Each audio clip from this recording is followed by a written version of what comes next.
ગીર સોમનાથમાંથી એક 2 વર્ષ જૂનો અખાદ્ય કેરીનો જથ્થો 16,000 લીટર જપ્ત કરવામાં આવ્યો। ગીર સોમનાથથી એક એવો કિસ્સો સામે આવ્યો છે, એના ઉપરથી એવું જ લાગે કે ગુજરાતની અંદર તો આપણે ભગવાન ભરોસે બેઠા હોય એવું લાગે, કારણ કે નકલી ચીજોની વાત તો આપણે સાંભળી છે, પરંતુ આરોગ્યની સાથે ચેડા કરનારી આ ઘટના એટલી બધી ગંભીર છે કે ગીર સોમનાથમાંથી એક 2 વર્ષ જૂનો અખાદ્ય કેરીનો જથ્થો 16,000 લીટર જપ્ત કરવામાં આવ્યો। અને આ લગ્નની સિઝન ઉનાળામાં બજારમાં વેચવા માટે આ સ્ટોક તૈયાર કરાયો હતો અને સાવ સડેલી કેરીનો રસ હતો, એ અત્યારે તો જપ્ત કરી લેવામાં આવ્યો છે। તો આના વિશે તમારી સાથે વાત કરીશ। મારું નામ રાજેશ શાહ છે અને તમે જોઈ રહ્યા છો ગુજરાતના સૌથી મોટા ડિજિટલ ન્યૂઝ પ્લેટફોર્મ ખબરછે.com। ગુજરાતમાં છેલ્લા કેટલાક સમયથી આપણે સાંભળીએ તો નકલી ઘી, નકલી પનીર, નકલી દવા, નકલી શું નથી મળતું, એટલે આરોગ્યની સાથે ચેડા કરનારાઓ બિનદાસ આવા ધંધા કરે છે, કારણ કે કોઈ કડક કાયદો નથી। અને ગીર સોમનાથના તલાલા તાલુકામાં હળમતિયા કરીને એક ગામ છે, ત્યાં રુચિલ એગ્રો ફૂડ કરીને એક કંપનીમાં ગીર સોમનાથ એસઓજીને માહિતી મળી હતી।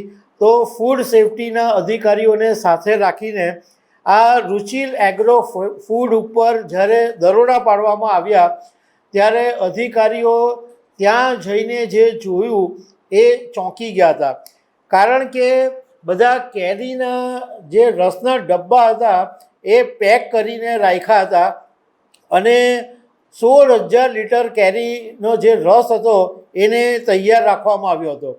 હવે એસઓજીના અધિકારીઓ મીડિયા સાથેની વાતમાં એવું કીધું કે અમને એવી માહિતી મળી હતી કે આ લોકો અખાદ્ય કેરીનો જથ્થો વેચે છે અને ભેળસેળ કરીને વેચે છે, એના આધારે અમે દરોડા પાડ્યા। તો આ જે જગ્યા છે એ પ્રવીણ ભંડેરી કરીને વ્યક્તિની ફેક્ટરી છે અને એ રુચિલ એગ્રો ફૂડ કંપની ચલાવે છે।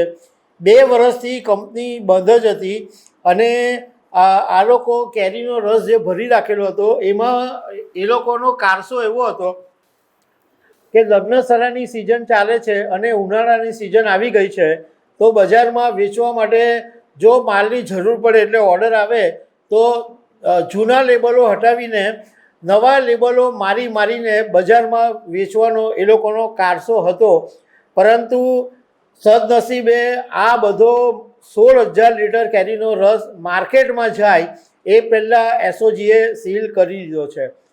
એસઓજીએ મીડિયા સાથેની વાતમાં એવું પણ કીધું કે આ જથ્થો એક જગ્યાએ રાખવામાં આવ્યો છે અને સેન્ટ્રલ ફૂડ સેફ્ટીના અધિકારીઓ આ પરીક્ષણ કરશે, પછી કાયદેસરની કાર્યવાહી ફેક્ટરીના માલિકની સામે લેવામાં આવશે। તમે વિચાર કરો કે આ લોકો, તમે બજારમાંથી કેરીનો રસ એક હવે નોર્મલ વાત થઈ ગઈ છે। પહેલાં એવું હતું કે લોકો કેરીનો રસ ઘરે જ કાઢીને ખાતા હતા, પરંતુ છેલ્લા ઘણા સમયથી હવે લોકો પાસે સમય નથી, તો દુકાનોની અંદર કેરીનો રસ મળતો થઈ ગયો છે।